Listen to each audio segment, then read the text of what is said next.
Hi guys, welcome to part 2 of marketing objectives. So the agenda of this mini lecture is to look at objectives in relation to the customer journey, to understand the challenges with measuring objectives around awareness, to unpack some terminology around KPIs and metrics, and also to look at conversion rates to help you plan and realise your marketing objectives. So digital marketing objectives can be seen through either the customer journey or perhaps the marketing planning model.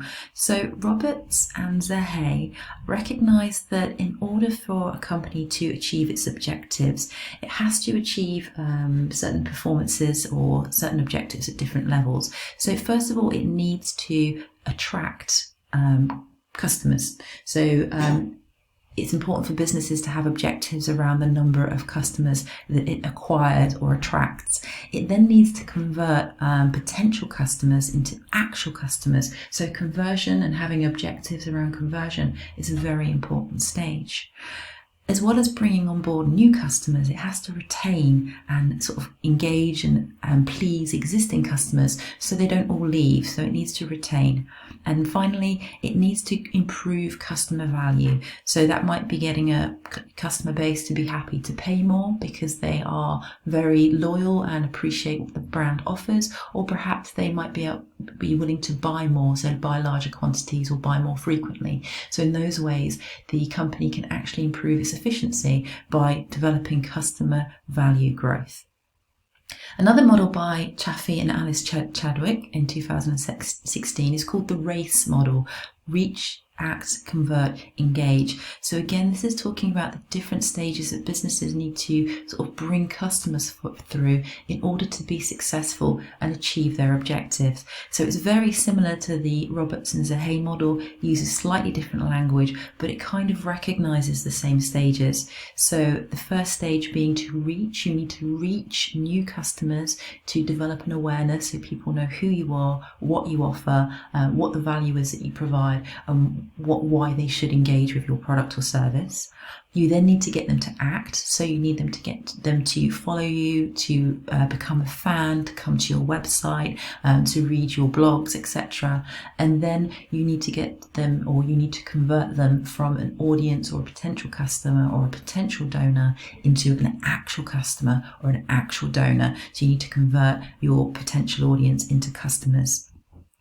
And finally, you need to engage them, so you need to continue to serve them, to gain recommendations or referrals or user-generated content to really develop that lifetime value. So two different models, but very, very similar, both recognizing that in order for a company to achieve its objective, to be successful, you need to go through these certain stages.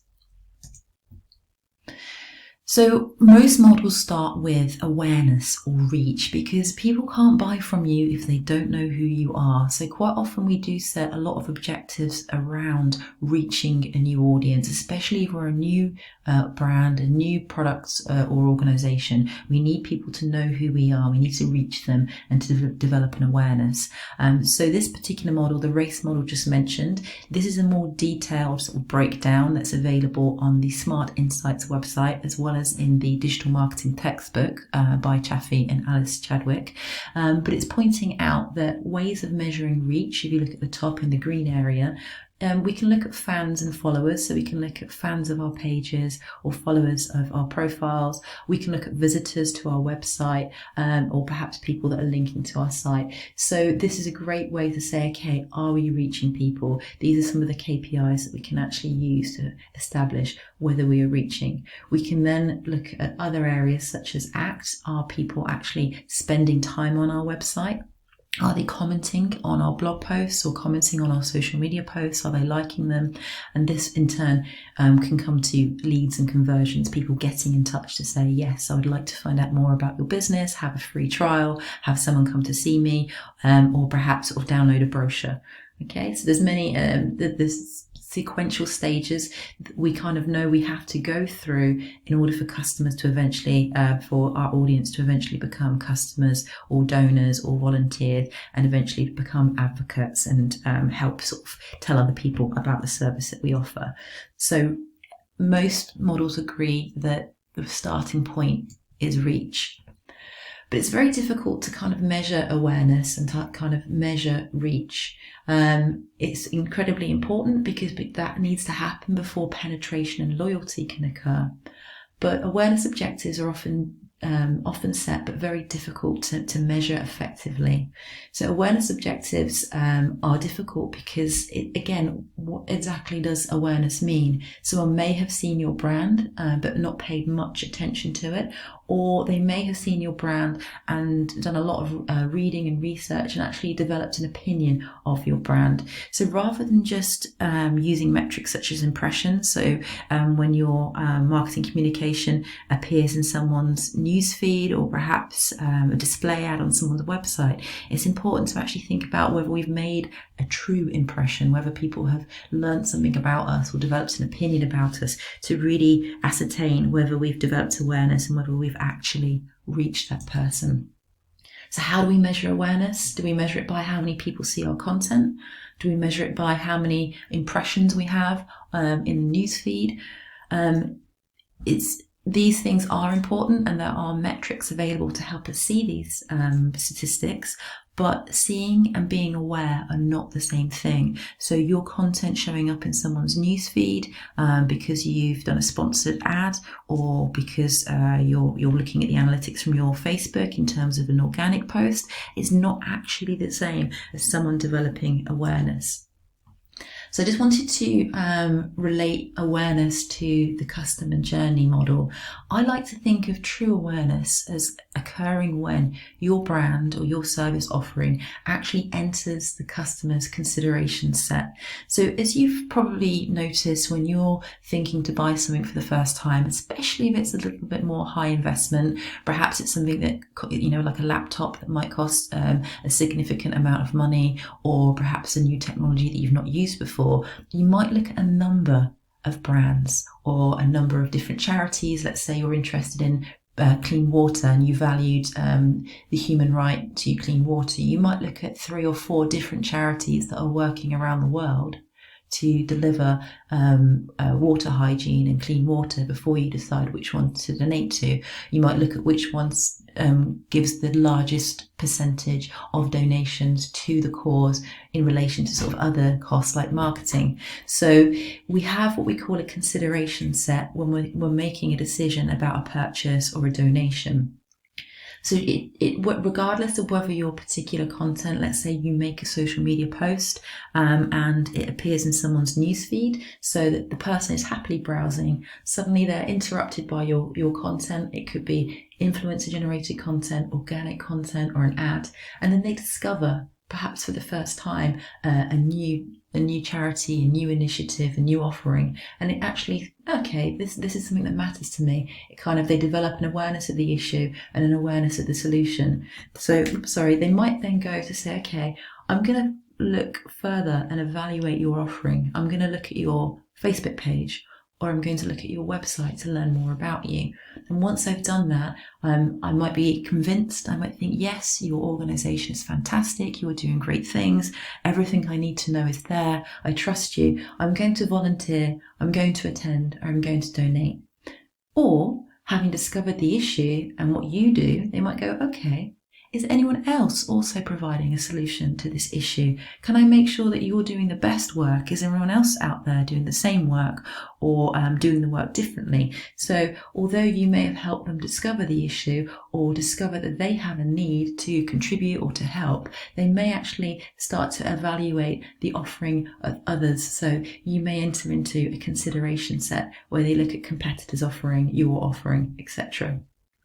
So I like to think of awareness as when you actually enter the customer's consideration set, whether that's because you've interrupted them and you sparked enough curiosity that they want to evaluate your offering, which means they would look at your Facebook page, your Instagram profile, your website, or whether the customer has actually realized that they have a desired state, which might be to give more money to charity or to be more supportive of their community. And they've actually found you, whether that's through the search engine, your Facebook page may have shown up, or they may have seen your YouTube video on the YouTube platform, and then they're looking at your offering compared to others. So this is why I think that metrics relating to engagement, in relating to website visits or channel visits, so people following you and visiting your page profile, is a much better indication that people are actually aware of your brand.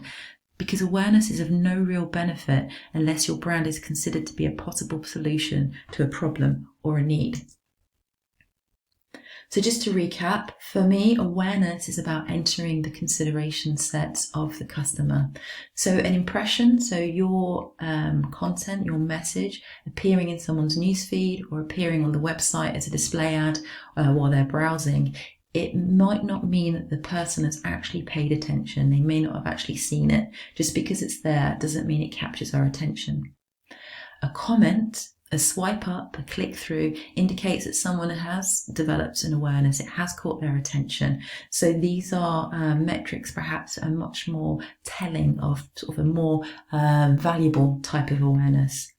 A page, a profile, or a website visit indicates that you've definitely piqued the interest of the audience and that they've actually decided to consider what you are offering, the service you provide, or the value that you deliver. So for me, engagement is a much better indication of awareness than just an impression. So impressions are important, but brands do provide different metrics to help us understand if we are developing awareness. And one of those metrics that social media platforms will provide us with is reach. So if you look at your social media analytics, whether that's Instagram or Facebook, generally when you make an organic post, it will tell you how many people that post has reached. You can have your paid reach, so this is your post that you're paying for, so sponsored posts, or organic, so the post that you're not paying for, so brand to person, and also viral reach as well, so when people share your content. Paid reach is fantastic because you have high control over who's seeing your content. Generally, you get a much higher reach, but again, lower authenticity because people do have their filters on and have to filter out all the sponsored content that they see in their social media feed. Organic reach is great because you have, again, high control. You can target your organic posts by using the targeting options on Facebook. The problem with this is lower reach due to the anti-brand algorithm. And also you get kind of mid to low authenticity because it's branded communication and people don't always trust what brands are saying about themselves. Viral reach is the ideal because you get generally a very high reach as people spread, and those people spread to other people and your message is amplified. Again, very high authenticity because people trust people, but unfortunately you have no control over whether people share and what they say when they're sharing your content, whether it's positive or negative. So as mentioned, and as you guys recall, when we set up Facebook Business Manager ready for the ads, and we set up our Facebook Ads Manager, it enabled you to see analytics for your comments and posts. And hopefully now that some of you have been creating content on your social media platforms, you'll actually start to see some of these metrics filling up. So in the middle, you can see this reach metric. This is a screen grab from one of my clients' Facebook pages. And you can see that Facebook gives us information about the number of people that we have reached. So in this particular campaign, 31,312 people have been reached. And you can see that there's a breakdown showing which of those, what part of that reach came from organic and what part of that reach came from paid promotions. So this is the sort of information that's available from Facebook to help you understand how many people you have reached. But as mentioned, when I was showing you the diagram with the consideration set, reaching someone isn't exactly the same as entering their consideration set. Generally, if you've reached them and your message has landed and it's actually stimulated some thought and some consideration, that person will then act and they'll either find out more about you or they'll find out about you and your competitors and start considering the offering or the value that's provided. So KPI and metrics help us to understand what's going on, but they're not perfect. So let's say I had a marketing objective of reaching 200,000 young people, so young people between 18 and 25 years of old. age in Southeast England by June 2021. So that's my reach objective. So I know I need to reach this number of people if I'm going to get the number of volunteers or the number of donations that I require. So I have to think about how I can measure that reach. What metric should I be looking at? As mentioned, reach on its own, for example, in this particular analytics dashboard, is insightful but not particularly useful, because I don't know how many of those people actually cared about my content, the message that they saw. So perhaps I could look at followers, the number of people that have started to follow my page. This is better because it shows people have an interest. But again, we need to remember that when people do follow our page, due to the anti-brand algorithm, that they won't necessarily see everything that we've published. So yes, it's an indication that they're interested in our brand, but it's not necessarily an indication that our audience has grown unless we use sort of paid ads and specifically target people that follow our page. Again, impressions shows us how many times our content is being placed before people, whether that's around the internet on display ads, or whether that's in social media in the news feed or in the side areas. And this is good to know. We need to know how many times our content's being shown. But again, it doesn't necessarily mean people are paying attention or actually seeing it. So how do we measure reach and how do we measure awareness? So page profile visit is much better. It's an action and it shows that an engagement has occurred.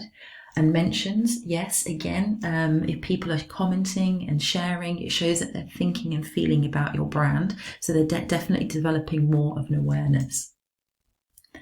So in order to set objectives for social media marketing campaigns, we need to have a more nuanced understanding of the available metrics and how valuable they are to us, so that we can actually know which ones we should be using to monitor our performance and which ones could become key performance indicators. So impressions on their own are not that valuable, but if we understand how many times our content's being served and can see how many people are actually engaging with that content, that gives us a much better understanding of how we are sort of developing awareness, or how people are becoming aware of our product or service.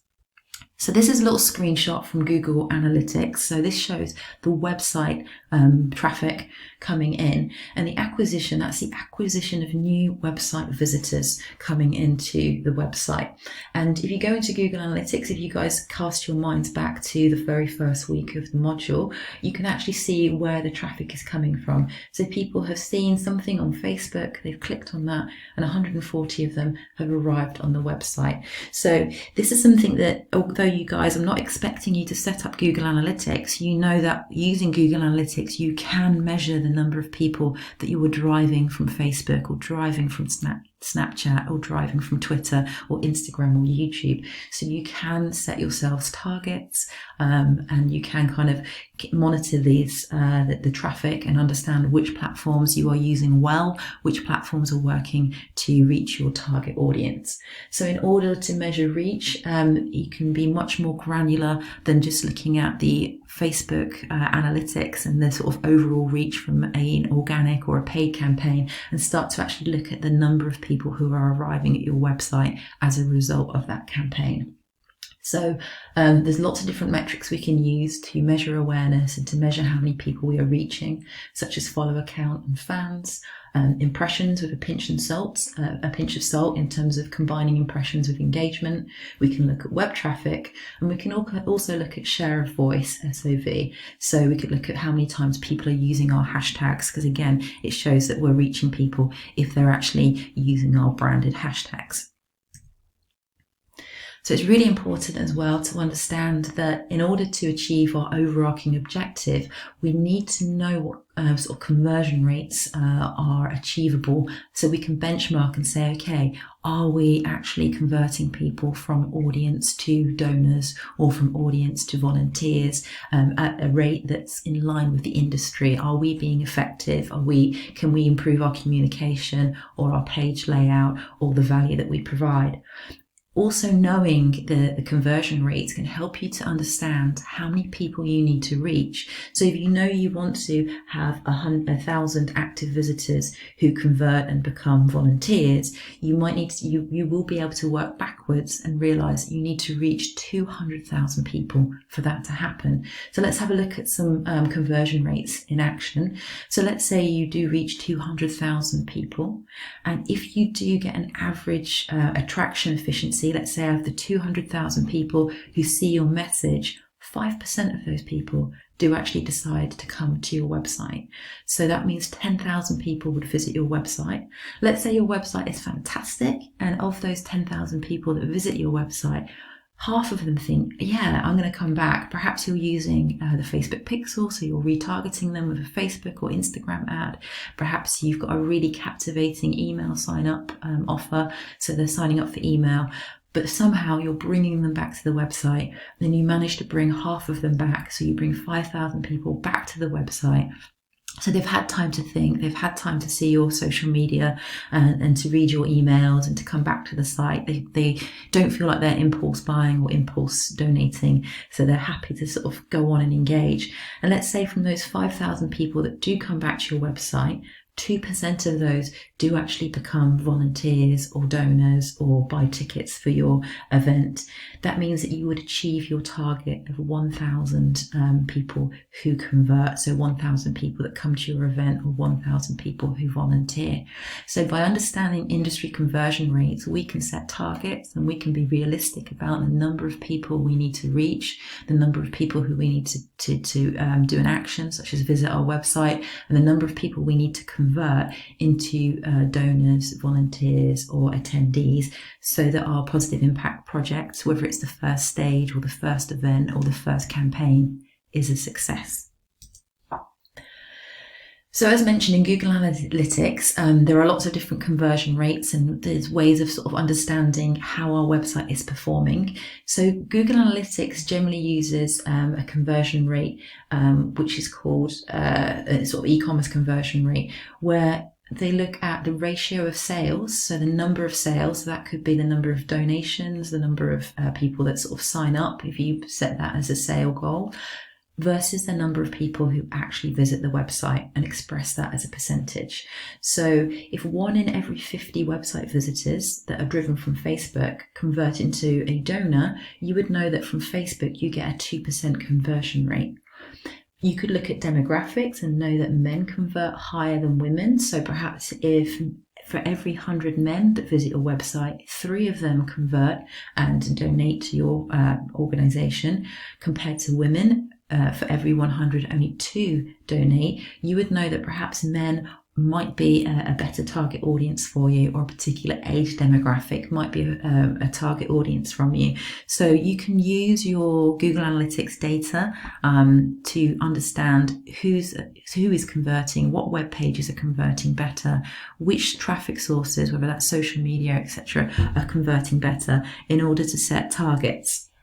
So again, as I said, I'm not expecting you to set up Google Analytics, but just so you know, you can set these sort of targets because the data is available when you do have your website set up and Google Analytics set up.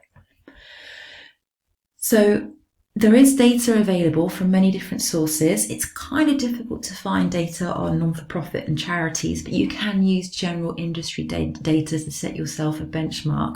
I've provided a link in the slides for some conversion rates from Smart Insights. So you can actually set some conversion rate targets and understand how many people you need to reach in order to gain the donations that you require, the ticket sales that you require, or the volunteers that you require. So what does this mean for your project? As mentioned, you'll need to drive a certain number of visitors, which means you'll need to drive a certain amount of awareness in order for you to achieve your campaign objectives. So Campaign Monitor gives us some information, for example, on email open rates. So let's say you drive traffic to your website, and part of your customer journey is that people will sign up for your email, so you can develop a relationship with them, tell them more information about your organisation, and eventually persuade them to participate, to donate, or to volunteer. So Campaign Monitor reveals that the email open rate for non-for-profits is 20%. So again, that will give you some idea of how many people you might need to get into your email list in order to get a certain percentage of those people opening your emails, engaging, and actually clicking through to take action on your website. So before visitors arrive or subscribe to what you offer or volunteer, you've got to reach them with engaging content. So a couple of weeks ago, we looked at Rival IQ, and one of the things we can do with Rival IQ is to actually look at the engagement rate of competitors. So if we want to benchmark ourselves and say, okay, how many people should we expect to engage when we make a post, we can actually have a little sneak peek at competitors and find out what their engagement rate is, so we can set ourselves a target, so we can actually measure how engaging our posts are. So I've put a couple of formulas down here, and also a link to an article by Hootsuite, which gives you 6 ways to measure engagement rate on social media. So again, just to recap, when you're looking at your social media analytics, you will be given some metrics such as reach and page like, but you can actually derive more meaning from benchmarking, not just about what you did last week and whether you've had more or less engagement, but also about the industry average. Are we doing well? Can we actually set a target that is in line with the industry average and make sure that we achieve that target, so we know that our communication is effective and our content is effective, and we're hitting the right numbers in order to get the donations or the volunteers that we want. Your social media analytics will also give you information about who is responding to your marketing communications and who is actually taking action and liking your page. So again, this can help you realize whether or not you're reaching your target audience, and it might mean that you need to change your messaging or the time of day or the content of your messages if you're not actually reaching the target audience that you want to.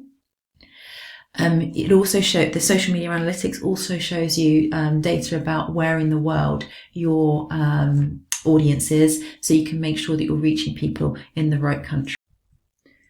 So social media analytics can provide a range of very interesting and useful metrics. So if you set up your social media platforms correctly, so in terms of Facebook, if you've created your Facebook Business Manager and set up your ads account and linked your Instagram, you'll be able to see the analytics and look at very specific metrics for performance in different areas using your social media marketing analytics dashboard.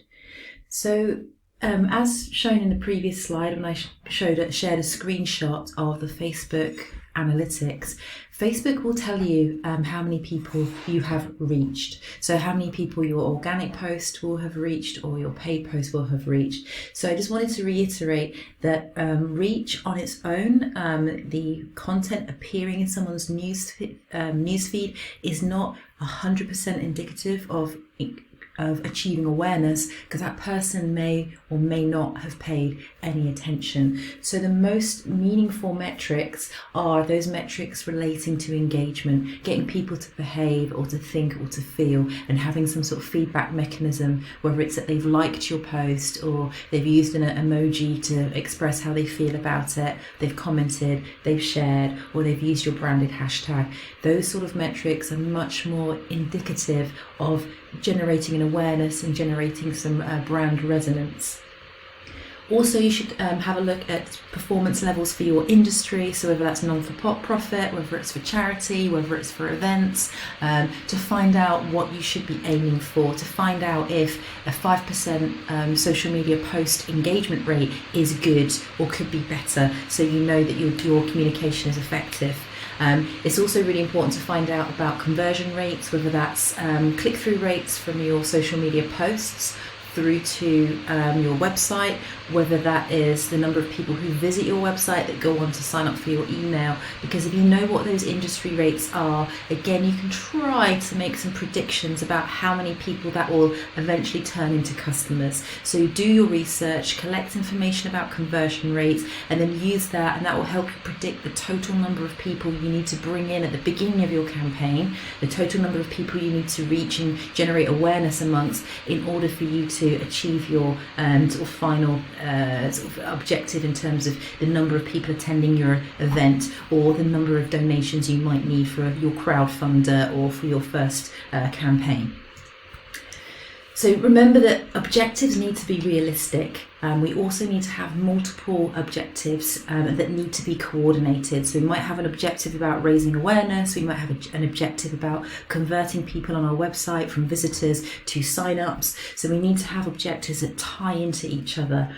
We also need to maintain a certain amount of flexibility, because we'll set these targets based on research, based on industry information, but we might not initially, as a new company or a new charity, be able to achieve these. So we have to be flexible, and we have to constantly look at the numbers and say, okay, well, maybe we need to readjust our objectives, because we might not be able to achieve this with this budget or in this time frame, or perhaps we need to have a more professional website if we're going to get that conversion rate. So they are not set in stone. They are something to aim for and something to think, are we doing well? Is this an indicator that we are performing optimally, or at the level we need to perform in order to hit our objectives? And that's what KPIs are, key performance indicators. Metrics are very important that show that people are behaving in a certain way, and our website or our Facebook page is optimized to the best of its ability, so that people enjoy our content and are doing those activities that will move them along the customer journey. So just to point out, successful campaigns are characterised not only by the use of objectives, so SMART objectives, but also the use of tiered or hierarchical objectives, so objectives that relate to each other and sort of push towards the final objective. So for your activity this week, the worksheet on Moodle, I am adding providing a framework for you guys to create a mission statement, create an overarching objective, and from that break down into marketing objectives and important KPIs, so that you can create that hierarchy and that sort of tiered structure of coordinated and related objectives that all work together to help your positive impact project to be a success. So I've asked in class before, and you've all given me positive feedback that you understand what SMART objectives are. So if you do need to just come back and sort of refresh your memory, what do we mean by specific? We need a case of what are we trying to influence? What is it we're trying to achieve? Some students sometimes have 2 or 3 different objectives all in one. That's not specific, because you might hit one, for example, to reach people and persuade them to sign up for a credit card. You've got reach in there, you've got persuade in there, and you've got sign up in there. Those are 3 separate things. So being specific is about taking that one thing and saying, okay, how well are we going to do at this one thing? So being specific. Measurable, are there metrics that you can use that would indicate that you are achieving that objective? So again, if it was awareness, you can use followers, fans, hashtags, other groups of metrics to say, okay, yes, we are achieving the level of awareness that we are hoping for and that we need to be a success. Is it achievable? Do you have the resources? Do you have the skills, the talent, the budget? Is it based on previous success? That ties into realistic. Sometimes people will set objectives that have no sort of basis in reality. Is it based on research? Do you know how well other new starting non-for-profits do when they do their first campaign? Can you somehow make sure that your objectives are realistic, that they're based on some data, some past performance, or some competitor benchmarking?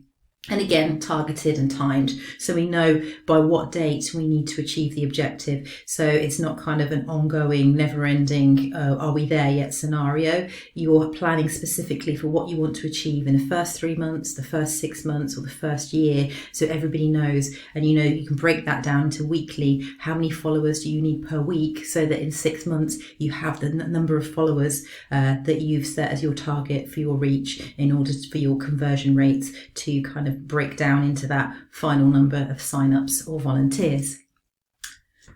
So a few things to remember. First of all, remember how objectives fit into the strategy. So the fact that you have your overarching objective, then you'll have sort of your marketing objectives and then KPIs to support those.